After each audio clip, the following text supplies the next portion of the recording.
Hello educators, and welcome to another Analysis Thursday, the first in this series on technology for the month of April.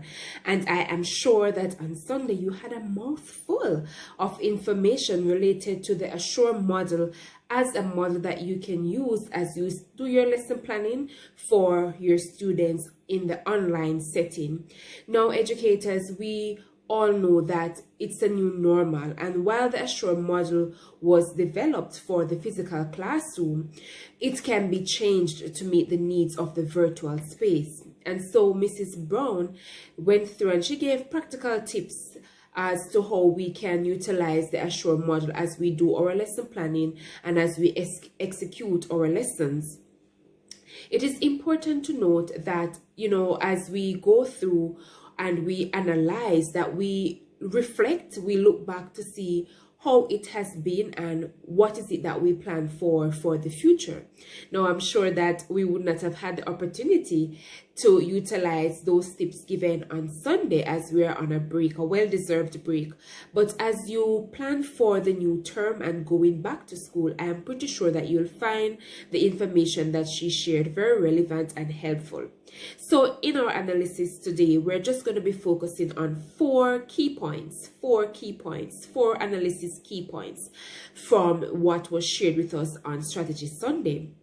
The first one is that we need to get the students involved in whatever we do, whichever model we are using. The students must be a part of what we do. So we must utilize the student-centered approach, where we're getting the students involved in what we are doing. And we're in the virtual space. There's so many things that we can do, educators, to boost the students, to get them to become responsible for their learning. So we have polling that can be utilized while we're doing our classes. We have the different gamification apps, Kahoot, Edpuzzles, the different ones that we can, Quizlet, that we can include in our lessons to help the students to take charge of their learning and to grasp the concept. We should also be able to allow them to use what they love. The use of TikTok, the use of YouTube videos, creating interactive PowerPoint slides that they can use to remember the concepts that were shared with them during the lesson. The second analysis point that I would just like to analyze and go over with us is that we need to know our learners and the context in which we operate. When we go to the doctor has a profile of us, our names, our previous history, illnesses that we would have had, our address. They have everything about us. If we operate a business, we know that businesses, they have a profile of us. So if you're operating a school, they have a profile of the school. How many students go to the school? What are the services that you're utilizing from them? All of that is there. Now, if we are educators, we need to have a profile of our students. We need to know our students. Don't become overwhelmed with what is happening around us. I would say do not compare apples to bananas. So you know the students that you have at your school, in your class that you're dealing with. How do you go about preparing for them? How do you meet their needs? What is the context in which you're operating? What is the context in which these students are operating? So don't become overwhelmed when you see other teachers utilizing these many different apps, these many different technology, the use of the learning platforms, and they're getting their students responses. Their context is different. Their students, they're different. So in your own little corner, they would say, you in your small corner and I in mine, you need to focus on the students that you have and what resources you have available. What is it that you can use to meet the needs of these students?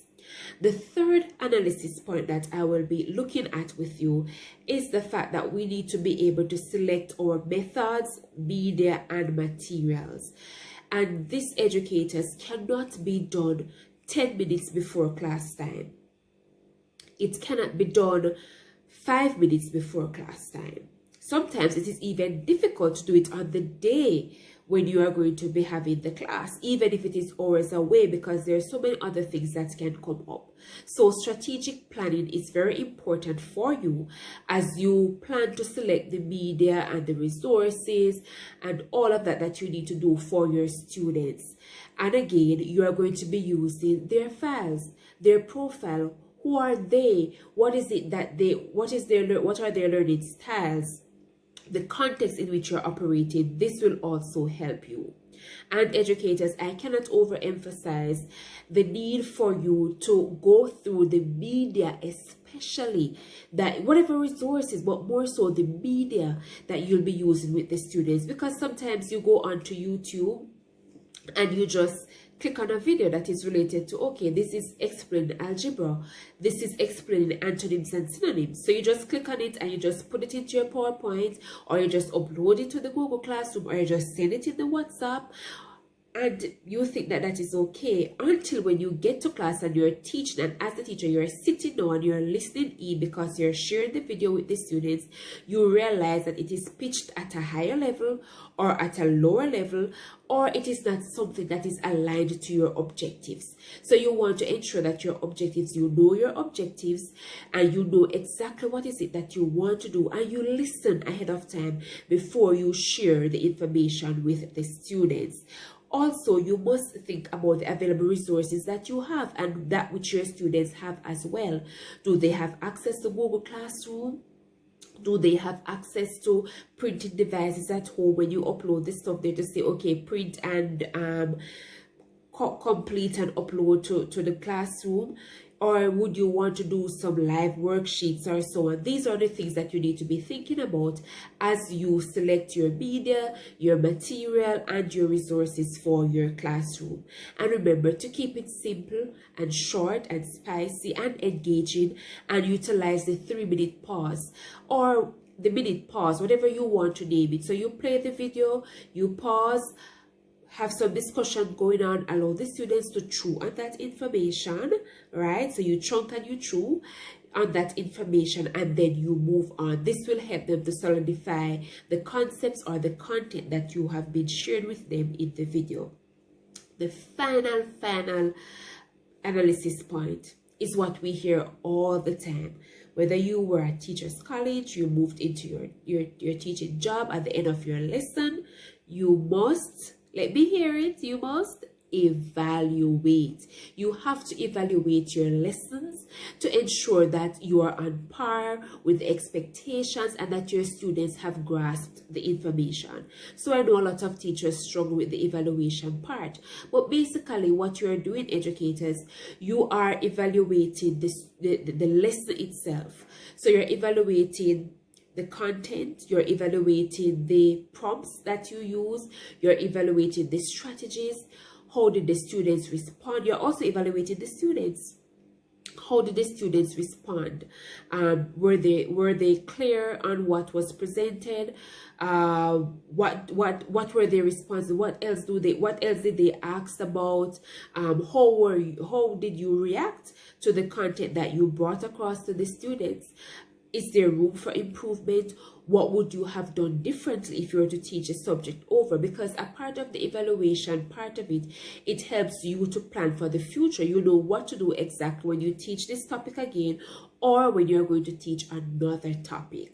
So it is important for you to evaluate so that you can plan for the future, and you can also meet the needs of your students, whether it is that you need to reteach a concept, if it was a quiz that you gave them, or a test, or a project, or a portfolio, or whatever you did with them in the classroom, you will now need to evaluate so you know whether or not to go back to reteach, or you can move forward. So this is it for Analysis Thursday.